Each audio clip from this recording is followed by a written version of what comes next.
Well, there's a sort of truism in speaking at conferences that if you get to speak after lunch, it's the sort of death hour. Well, I've never tried to speak after dinner, so I don't know how this is going to go.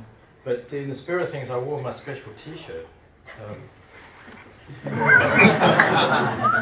don't know if you know the source of this, but it invokes the memory of the now lost amazing consulting firm of Case, which is probably the most, in my mind, the most amazing consulting practice of the century and the shortest lived, because they, as soon as they got really good, they got sucked into the vortex of WeWork. But that's what happens. So I was thinking about what to call this, and I went through all sorts of names, and I sort of set on this, and then I thought, well, actually, it's more about this.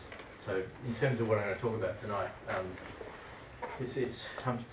I try to make it all about numbers one way or another. And it's been various lengths, this thing, so we'll see how quickly we can get it. But ultimately, it's all about people, so it's actually all about you guys.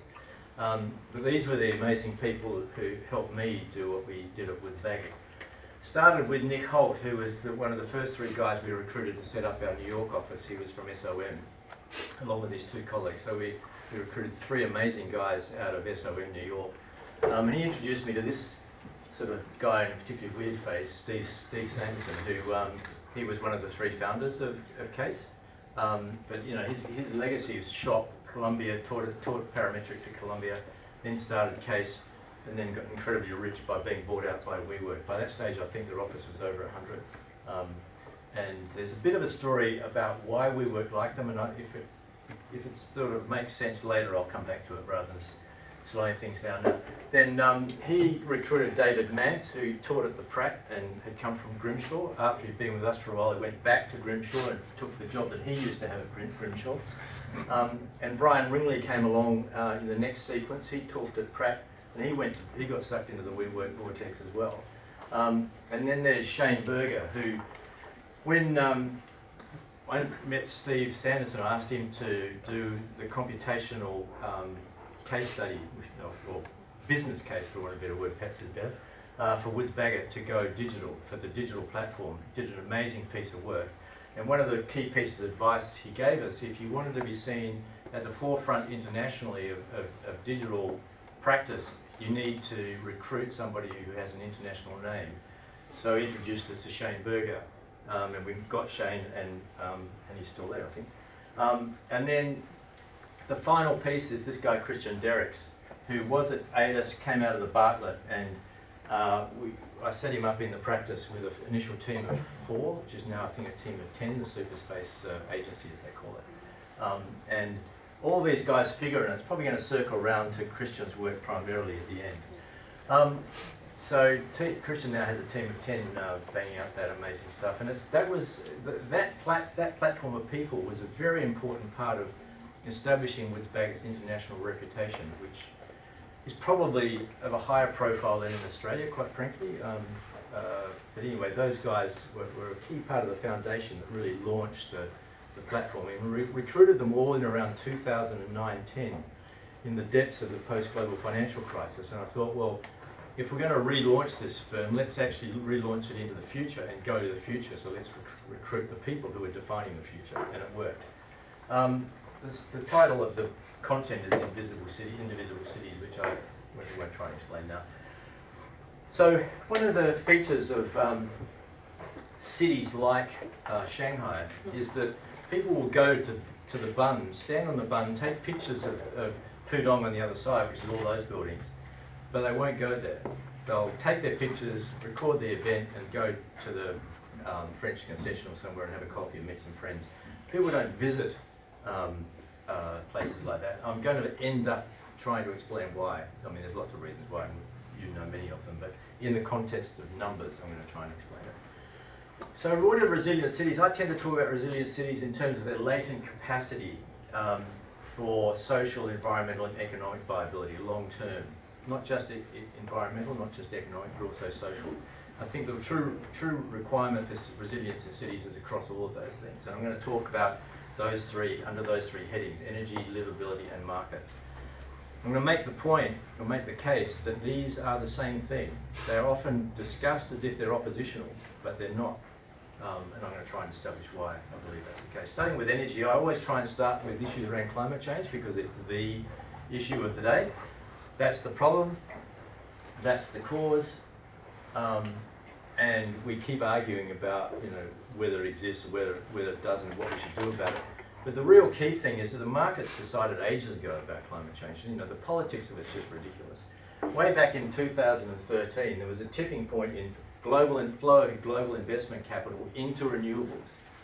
So if the markets decided 6 years ago, why the hell are we still even discussing it now? We don't need to. The markets are already taking us there. It'd be easier and quicker if the politicians followed, but of course it becomes a kicking game in politics, unfortunately. Most of the real takeoff is in non-OECD countries, including China, because they don't have the infrastructure that's existing in the Western world, so they don't have the balance sheet problem of dealing with the existing infrastructure like landlines and overhead power lines and power generating. They can start from fresh, if you like.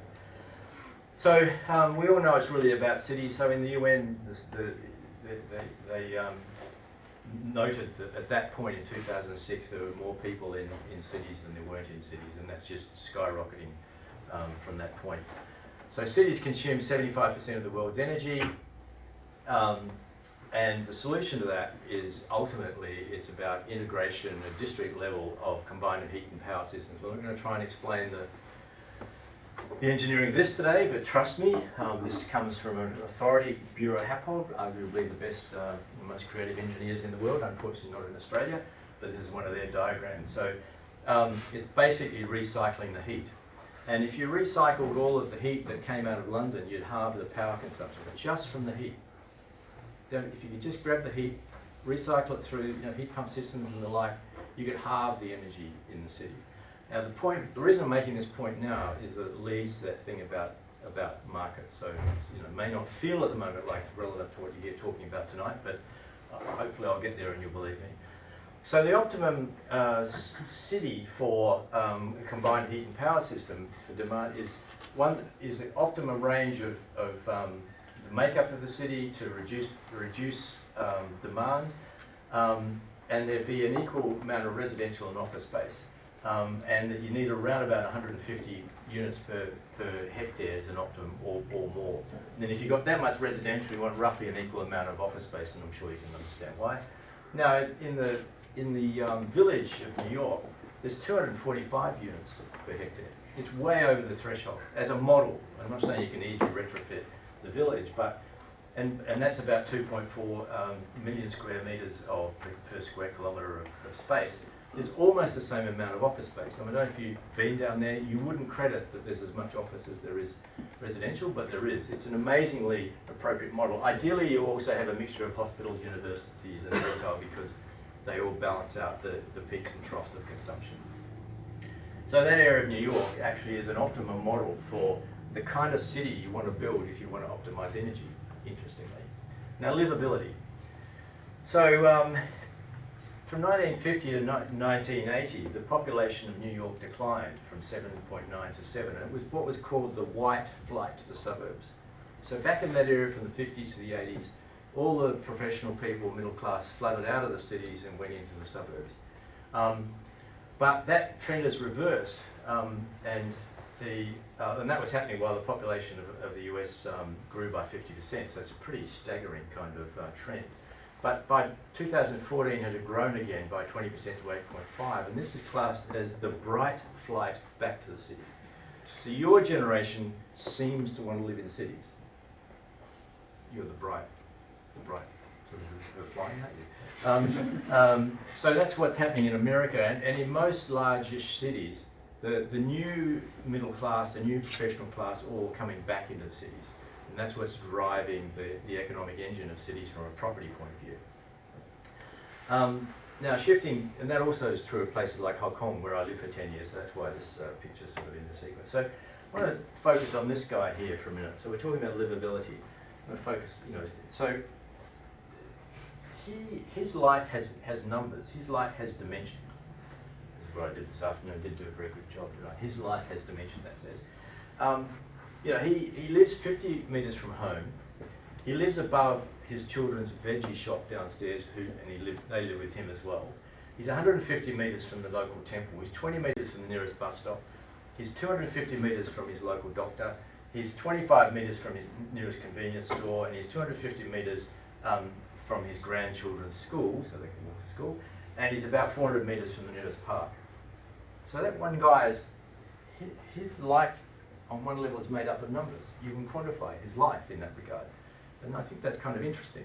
And it wouldn't be as interesting if the only way you could get to that information is by surveying everybody who lived in that city, because that would be, pretty impractical. But, his life can be described in numbers. Unfortunately, what they're doing in Hong Kong is they're demolishing all that stuff. They're giving it to the property developer, because that's what Hong Kong's whole political system is about, apart from pleasing China. Sticking them in this stuff. So instead of walking 50 metres to work, which is his little making tin cans thing on that platform he lives on, works on, they now have to travel, around about an hour and a half with trains and buses to get to work. And instead of having his own little business, he's probably, if he's still at it, he's probably either cleaning offices at some ungodly hour of the night, or maybe he's collecting cardboard and other forms of recyclables in his trolley and taking them to wherever they take them. The whole social construct is broken. Now, shifting back to New York, I'll come back to that model of the typology of those sorts of buildings. The floor area ratio, what we call plot ratio, of this sort of stuff is about between 5 and 7. So it's pretty blooming dense. Everyone romances about the fine grain of these cities and villages and that kind of stuff. But believe me, if you just simply approach this on the basis of romance and emotion, you're not going to convince anybody, whether it's a developer or the government or authorities or whatever. The romantic idea of the village life is not going to convince anybody, so don't even bother if you really want to make an impact. In fact, whatever office environment you're in, don't approach anything on the basis of a romance and approach it on the basis of numbers, things like productivity and stuff like that. Well, I'll talk about that in a while. So these things are only 3.5. So a lot of people have a complete misconception of what density is. So this is Soho Development Company in Beijing. And it suffers the same problem with those towers in Hong Kong, although they are an extreme version. Now, the cities where that guy lives, and this is not the same one even though it looks a bit like him, those cities with the towers don't wake up like this.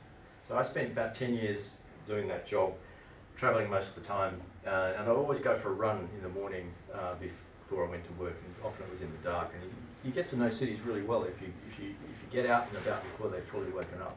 Best one is Istanbul. If you get a chance, go for a run on the island where Hagia Sophia is before everybody wakes up. It's an amazing thing. I want to start moving in on the core subject here. I want to start talking about adjacency and the relationship between adjacency and livability.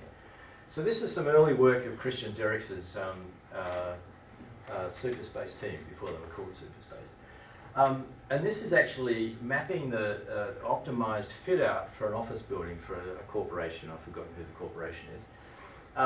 And the data that's taken here, it's a bit like that chap's little tin manufacturer. In this case, the data is which people in the organization need to relate to which other people most often. So you enter the data, you enter the spreadsheet of all the people in the organisation, which departments they're in, and then you put a value against that department in relation to how often people in that department need to relate to physically to other people. And you put that in, you run a simple algorithm for it, and it maps and optimises the layout of this 4-storey space, 5-storey space. What's happening is a degree of machine learning here, because it does a map, and it measures it, and then it does another map, and then it does another map, and keeps doing it until it gets to the best option. What you can also do here is you can say, okay, in the future, we expect these departments to be like this. This department's going to shrink, this department's going to grow, they're going to have to spend more time with those people because that's the way the organisation expects, they've got a business plan which describes all this stuff.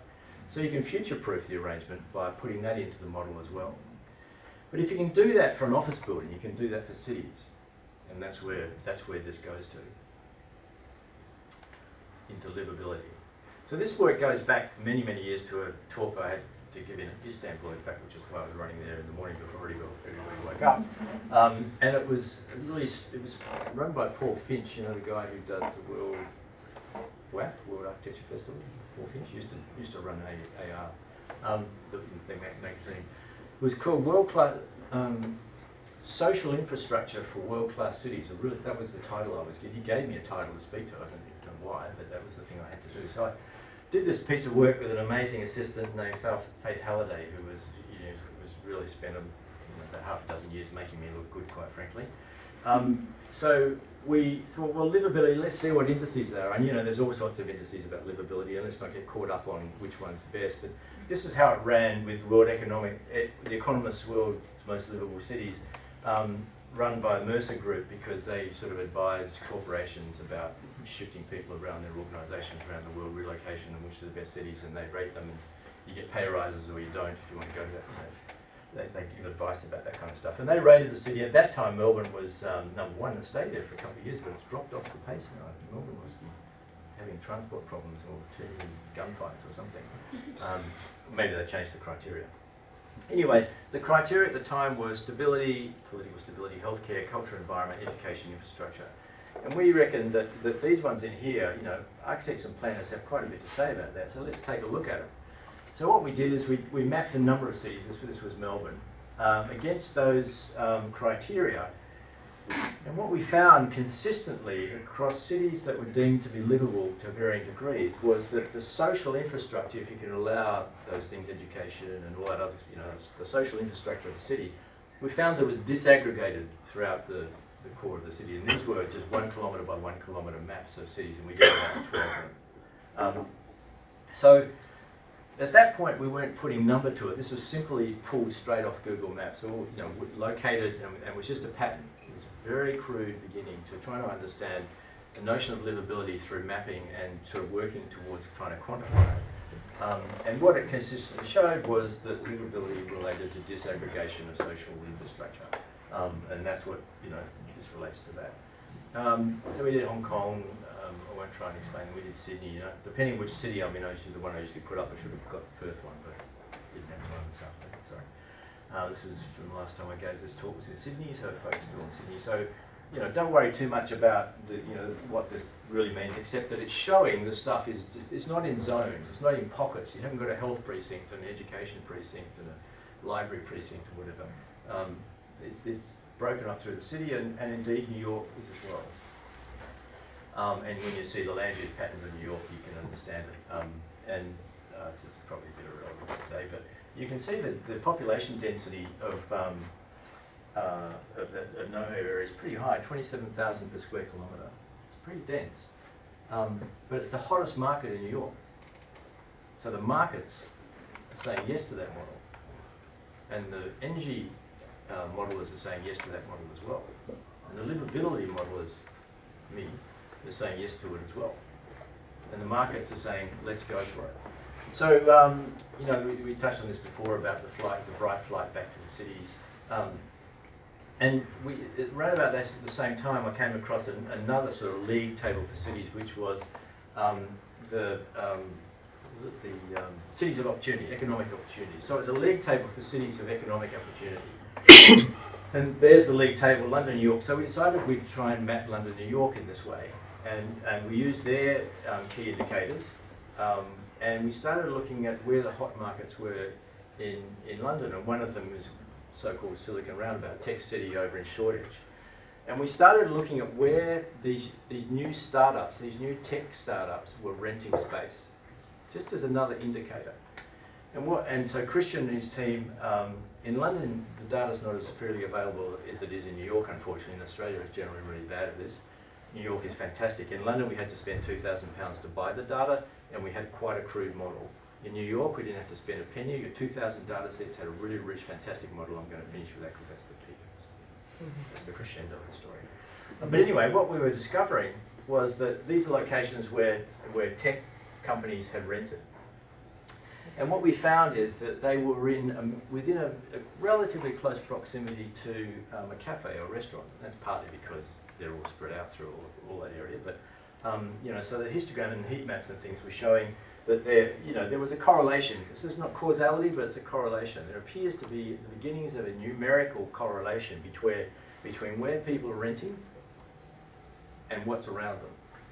In this case, the eating and drinking.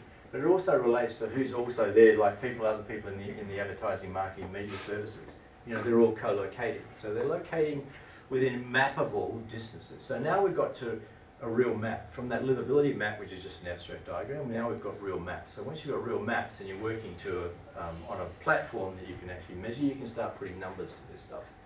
I mean, real numbers, and then it gets really exciting. So, you could also therefore, I think you'd argue that this is not just what people are thinking when they're making a renting decision. It's actually showing how they're thinking, how a community is making decisions. And if you can use number to indicate how people are thinking / behaving, then you're really starting to cook. Then you're really starting to build a platform that lots of people out there in the world want to have an interest in. It's starting to mean money to them. It's got economic value. You can sell it. You sell it in both, as an idea, but also as a commodity.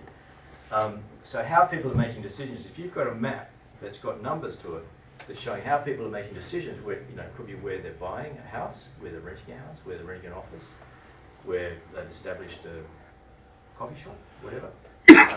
So you could start turning, we didn't, but you could start talking about how that relates to residential clusters. Density and scale of urban fabric was a part of one of the things we measured. Typically, they were renting in areas of fine urban grain. People find that interesting. You don't have to go to why they find it interesting. You don't have to try and get to that level. It's just that they do find it interesting. So from an economic point of view, that's all you really need to know.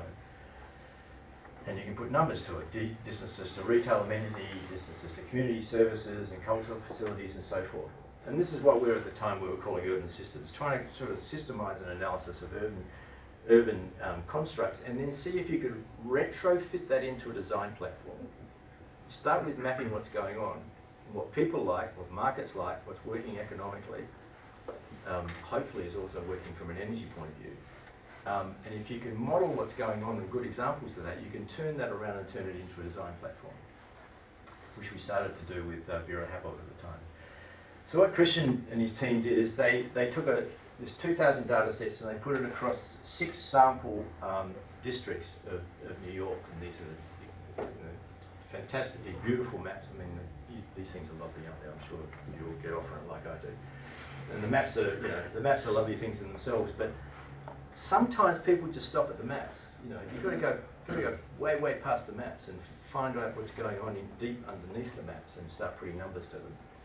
So that's what Christian started doing. So again, we did the same thing as London. We started mapping where tech was renting in Manhattan, and they were. All the new tech startups, the IT, the legal tech, all those guys, this is where they were renting.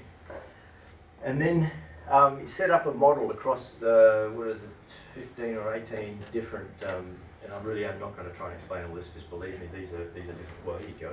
This is library, education, cafe, subway, distances subway, numbers of floors, building depth, plot ratio, floor ratio, commercial, amount of retail, all that kind of stuff. So he's basically building a map, and this sort of blows my mind when he first did it, where he's mapping every single location in here across these criteria, and then building a model that's showing what the relationship is, and ultimately saying there is a trend that people will rent within a range of numbers against those criteria. So you could then give that, you wouldn't give it to, you sell it for a fortune to the property industry to sort of show them how they can sort of re-engineer this and where to build and all that kind of stuff. We didn't do that. So here's all of the districts, not just the 5, with all of those criteria, so that, and depending on which criteria you want to look at, so in this case NoHo, it's showing you that the average number of floors in that whole area, the village, is 6.85. The average building depth from the front is 29.9. The average building frontage of the block is 17, so it's describing a fairly fine-grained city. Block density, variation in orientation, movement, flood area ratio, commercial, residential, office, commercial meaning, I'm sure what commercial is, that's retail, subway, and an average distance to a cafe of 150 metres, just highlight that one example. So that model gives you that level of detail about every location in Manhattan, and it's all publicly available data. You can mine the data, all you've got to do is then build the model how to use it. And once you've got that, given that the motivation here for me was which parts of which types of cities work best for energy are very attractive to the marketplace and by certain acceptable criteria can be deemed to be livable, which is part of the reason why they're attractive to the marketplace. You've got, it's not an ideal city because that's a stupid notion. It's a model of what is occurring in New York. That's all it is at that point. It doesn't matter what you do with it next. So there's an extraordinary potential for this sort of work to start informing how you design cities. New cities, optimised for energy, going to be very attractive to the current marketplace and enormously livable. That's the energy model, that's the livability model, and that's what the markets are telling us. They're describing the optimum model is the same place. Energy means solutions to climate change. Market attractability, livability are not in conflict. These are not issues that are pushing and pulling each other. They're all circling around the same model. And I think once you get to that point, you break down all the arguments about what you should be doing, because who's going to argue with you? Probably people aren't going to argue with you. The energy people are going to love you. And the marketplace, the people buying stuff are going to love it because it's what they want to, the evidence is that's what they go for. So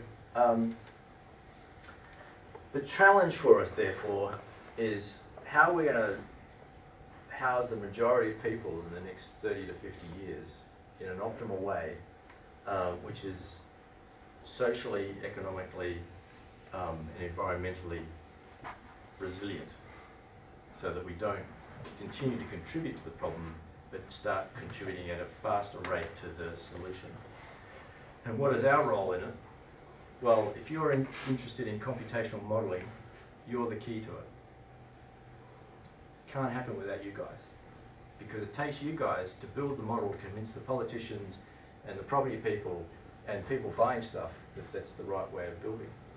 And with the right information, the right data, and the right number set, it's a much easier argument. There's no emotion in it. It's not about sort of romanticising images and pictures of beautiful cities on the sides of hills in the Mediterranean or whatever.